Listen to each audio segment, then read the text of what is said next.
This the place where I'm from. These are the things that I see. This the place where I live, so this place is me. It's in my blood, running through my veins night and day, even if I try. Hello everyone, my name is Roy Durantes and this is Echo TV. What we have prepared for you today is a series of short films from previous film festivals that we have had on the Salton Sea. These examples will give you an idea of what you can do with your short film. Our film festival is coming up in November and we would like for you to be part of that. For that reason, we're going to show you some past films to give you an idea of what you can do as well.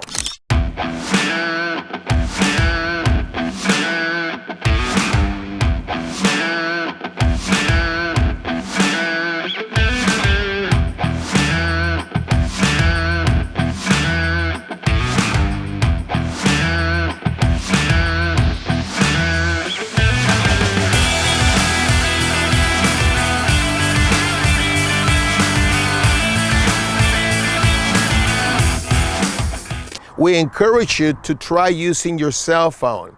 Your cell phone has a video feature with which you can record things. You can go up to 4K or even higher than that. The quality is really good.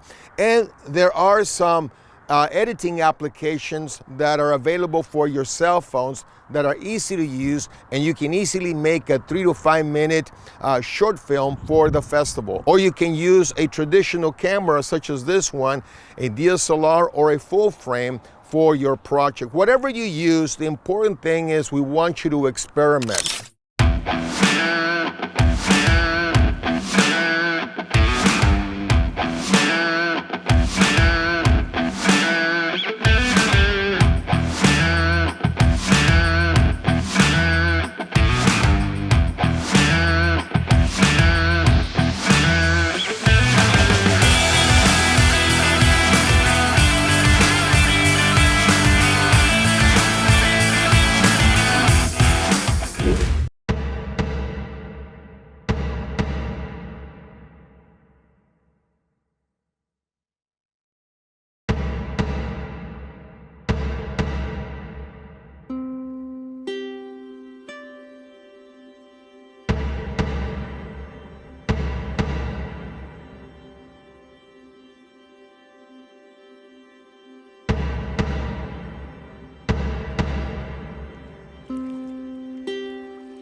What if ending global warming was as easy as moving the water?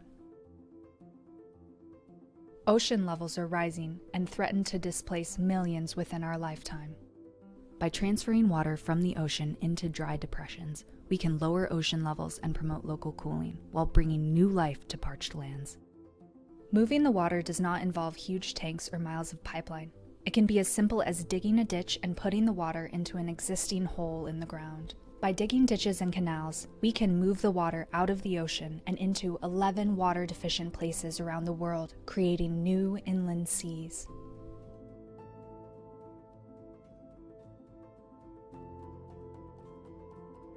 These newly formed bodies of water will promote local cooling and invigorate nearly dead environments, bringing life to plants and wildlife. When water is introduced to new environments, it evaporates, returning as rain to areas that were once dry, further cooling the area. Evaporation extracts pure water from the salt water and returns it as clean rain. The rain forms streams, rivers, and lakes of fresh water, encouraging plant growth and greenery to dry environments. New plants will ingest CO2 out of the air and store it in their bodies. Plants will shade the ground, helping water percolate into the cooler soil. Imagine deserts that bloom green, new migratory patterns for animals, and more opportunities for farming in areas where there are currently hot, dry deserts. We can create these new bodies of water, which will continuously supply moisture to the deserts while also lowering ocean levels over time. By moving the water, we can impact rising ocean levels and begin to reverse global warming. Help us build the future world we want to live in. Visit climate-rescue.org to learn more and donate. Proceeds will be allocated to spreading the message of the Move the Water campaign to everyone. We encourage our families to be involved with you. They can be your camera person, they can be your prop person, or they can just give you ideas on what you can do with your film.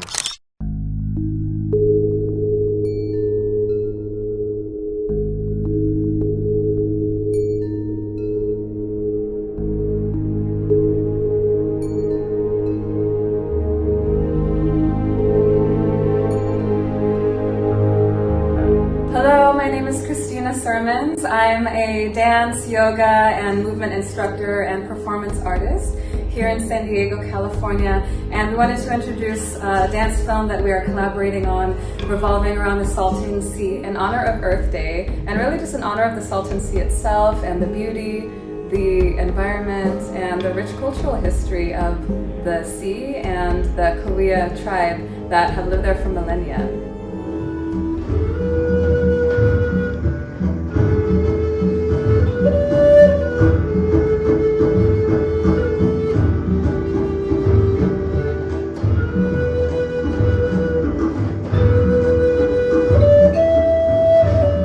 Daniel, I'm a composer. I write music for film, dance, and TV, and I'm very excited to work on this project with Christina. A very important part of this is also the birds, and we want this collaboration to celebrate the heritage of the Salton Sea and the native people there, and also to celebrate nature and the fact that the Salton Sea itself is a very important destination for migrating birds. And come and watch our film in October at the Salton Sea Film Festival.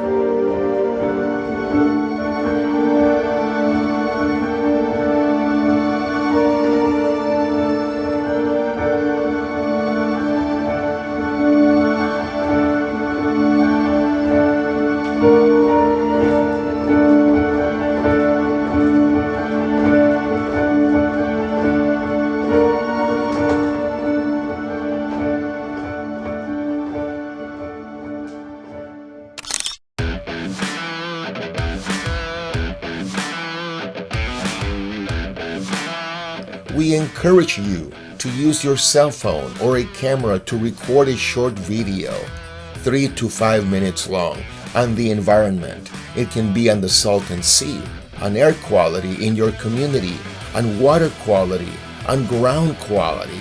It can be about trees or anything related to the environment around you. It can be in the form of a short story, a documentary, a dance, a song, or a skit. really anything you want it to be. It's your voice.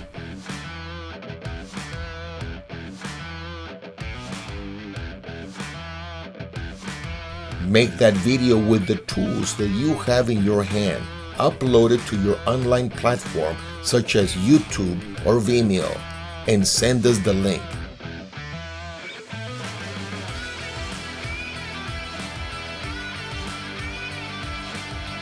There are 7 categories in our festival: junior high school, adult, that's anyone 18 years of age and over, music video, popular vote, snowbird, that would be anyone residing outside of Imperial County in the U.S. And now we have the Baja category for residents of Baja in Mexico. Those videos can be in Spanish with subtitles.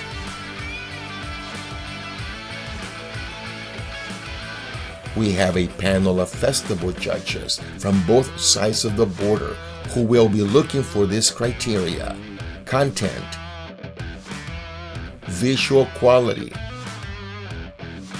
sound quality, structure, and creativity. The top 3 winners in each of the 7 categories will receive trophies and recognition on regional media. Your short film will also be presented on a special television program and, of course, on the Salton Sea Film Festival in November. Maybe you're concerned about trees, or maybe you're concerned about the land, the earth.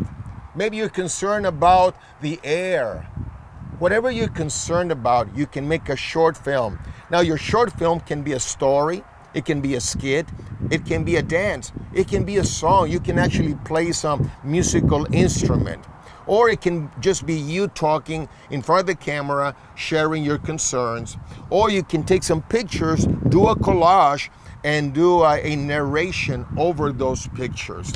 Long time no see. Hey Alejandra, long time no Salton Sea. Oh my gosh, I can't believe you just said that. Oh my gosh. Was waiting for that. It brings me back to when we did that project in art and social justice back in college. Yeah. With the Salton Sea. Got to bond over something that's like halfway between where we live. Yeah, it's literally the midpoint from our hometowns. It's not the popular resort area that used to be called Bombay Beach, but it's still there. Which, do you remember the back in the 1950s? It was actually a pretty popular resort area where a lot of families would go and enjoy their summer vacations, and they would like water ski and also even have yachts there. They were just living the life. To think that now it's so much different. It used to be a resort. Now it's a barren wasteland with so many pollutants, from pesticides that they use while irrigating to other chemicals like lead and zinc and yeah. And as the lake dries, that turns into wind that blows and spreads the pollutants around, which was my first experience with the Salton Sea. I didn't really know much about it before this, but one day there was just this huge wave of fog in the valley, and it all smelled like rotten eggs, and it was hydrogen sulfide that had blown over from the Salton Sea. That sort of like jump-started why I wanted to like look more into it and research what was going on over there, because I just hadn't heard about it before then. Alejandra and I decided to like work on this in class, and we saw how the pollutants were all causing asthma. Yeah, I learned that the areas nearby the Salton Sea have higher rates of like people with asthma and cancer, and that with those preconditions has greatly affected people that have gotten COVID as well. And looking back at my childhood growing up in the Imperial Valley, I can really vouch for that, because I do remember being in elementary, and a lot of my classmates and kids in general, a lot of them had asthma. And I also remember we had this like flag system of whether it was a good like air quality day or not. So it'd be something like we would have a green a yellow, an orange, and a red flag. The green flag meant that it was a good air day. Everybody could be outside. If it was a yellow flag, it'd be something like the air quality wasn't that good, but not enough to like be like dangerous. If it was like an orange flag, it'd be like, okay, the air quality is a little bit more bad. Not enough for like people without asthma, but like people with asthma were greatly recommended to be indoors for the day. And if it was like a red flag, which I didn't see that often, it was mainly like orange flags, but I did see it maybe a couple of times growing up.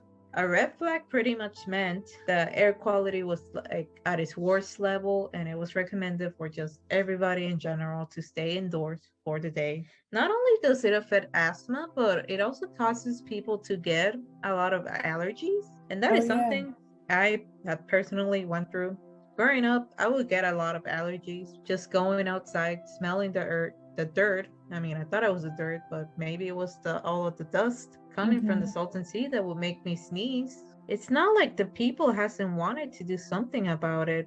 I mean, as you mentioned, like 18 years ago. Yeah, in 2003, there was the Salton Sea Restoration Act, which promised to fix some of these issues. And like it started to, but it wasn't anywhere near rapid enough to keep up with how fast the lake was evaporating. And it's not like it's impossible to do things. It's just that it hasn't been prioritized and it hasn't been talked about enough, at least outside of the community. The issue needs to be taken seriously by Sacramento so some real help can happen. Not only that, but they also need the pressure from the people, which I think could also be another reason why there's not much pressure, because I feel like a good chunk of the population here in the Coachella and Imperial Valley might not know much about just how impactful the environmental harm the Salton Sea is creating on their livelihoods. Yeah. So as we're continuing our research, we just want to keep on spreading more information about the Salton Sea.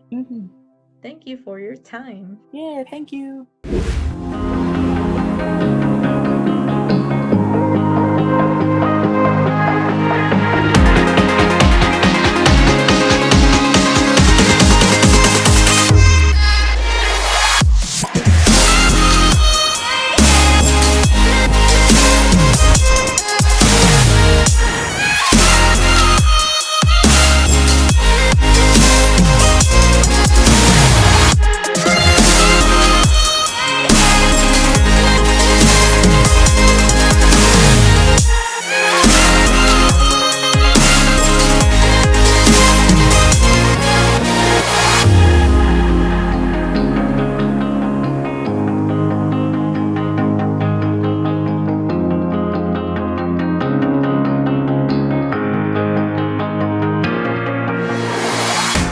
The Nyland Geyser is a moving mud pot located about 5 miles northwest of Nyland, California. It is the only known moving geyser in the world, and it continues to keep moving, disrupting an important roadway along its path. The Nyland Geyser is the only known moving natural geyser in the world, and they don't know how to control it.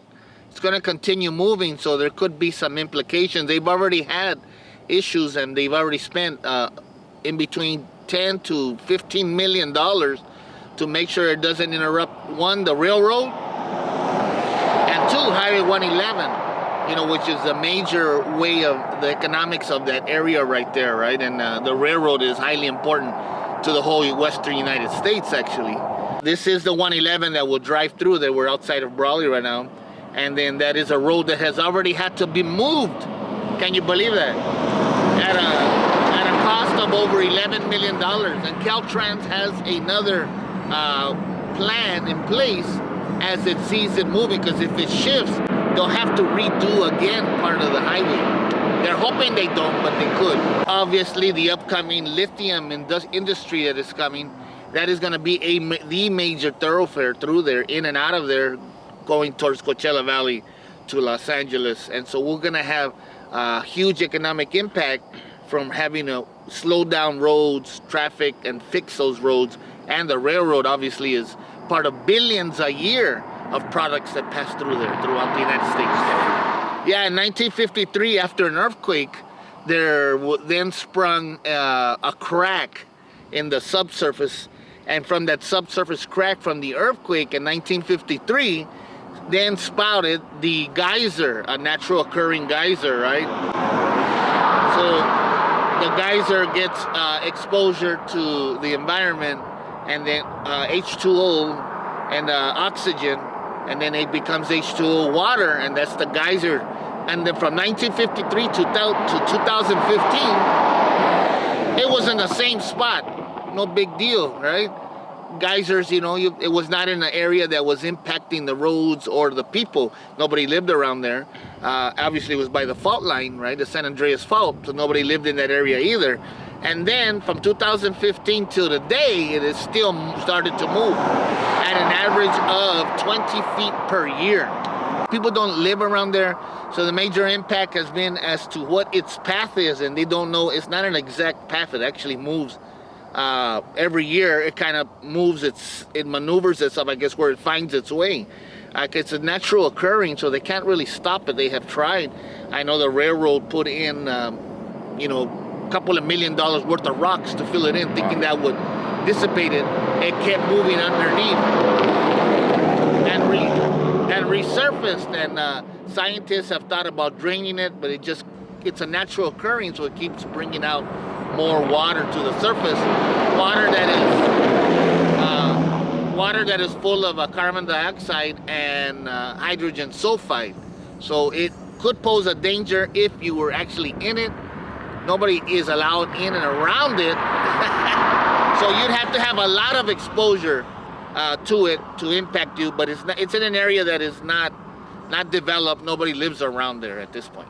The only good thing about the geyser has been that it has been such an oddity that it has brought attention to the island area and tourists as well, right? Not on a large scale, not like Old Faithful and Yellowstone Park or anything like that, but yes, and scientists are continuing to study it, and hopefully they'll find a way to mitigate in case there are more in the future, because we are right on the San Andreas Fault. There is no public access to the Nyland Geyser.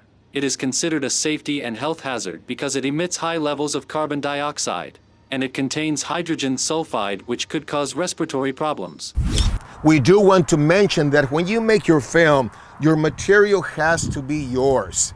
You have to be the one who created that video or took those pictures. You cannot use material that you got from the internet or that is copyrighted by somebody else, because that material belongs to somebody else. You cannot get stuff from television. So the best thing to do is for you to create your own material by taking a picture, by taking a video, and then just editing it, putting it together, and speaking over it. That's the best way to do it. What's our zip code? 92577! When do we want our post office back?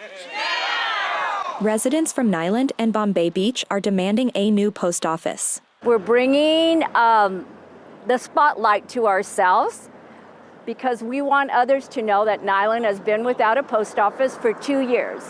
On February 20th, 2022, there was a fire that damaged our post office.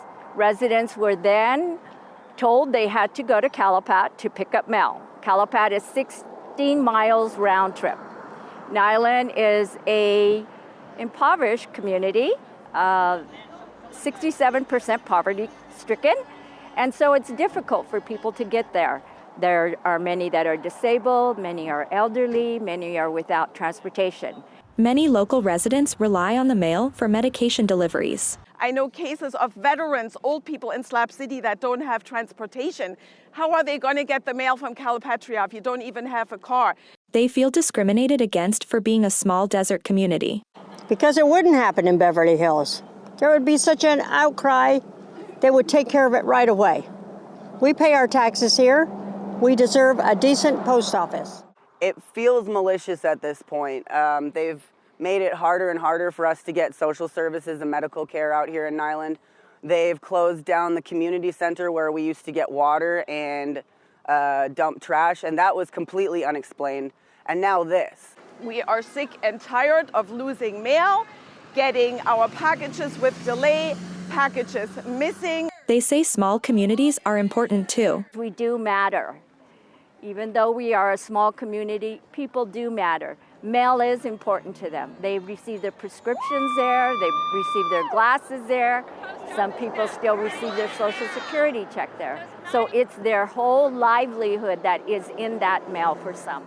A local school board offered to help. The school board in Calipatria donated a building for the post office here in Nyland, because Nyland's post office burned down several years ago. And nobody seems to be doing anything about it. There's a building available for $1 offered to the United States Postal Service that over the couple past years we have been told will be up and running early this year. To this date, they haven't even taken ownership of the building. They're not even here. Where are they? Where's the postmaster? Wouldn't they want to come here and talk to us with all the problems that we have experienced? We don't even know who is in the position to make that decision. We want to see movement. We want to see progress. We want to see that they are actually doing something to the building that was proposed to them. When do we want our post office back? Now! Where do we live?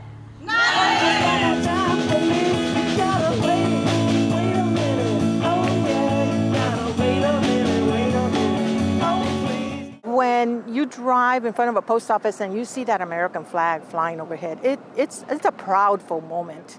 For more information, please contact the North End Alliance 111. We're going to keep doing this on a regular basis until we're getting a post office. All right. Our mail, all right. Our mail, all right. Our mail, all right. Our mail, all right.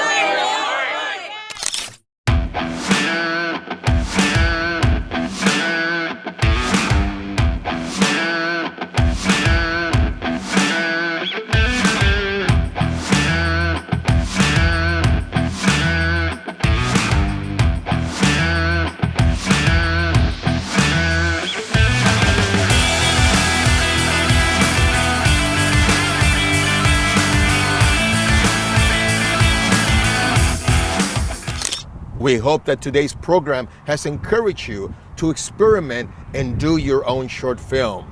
Go ahead, make a film, save the sea. This is Roy Durantes for Echo TV.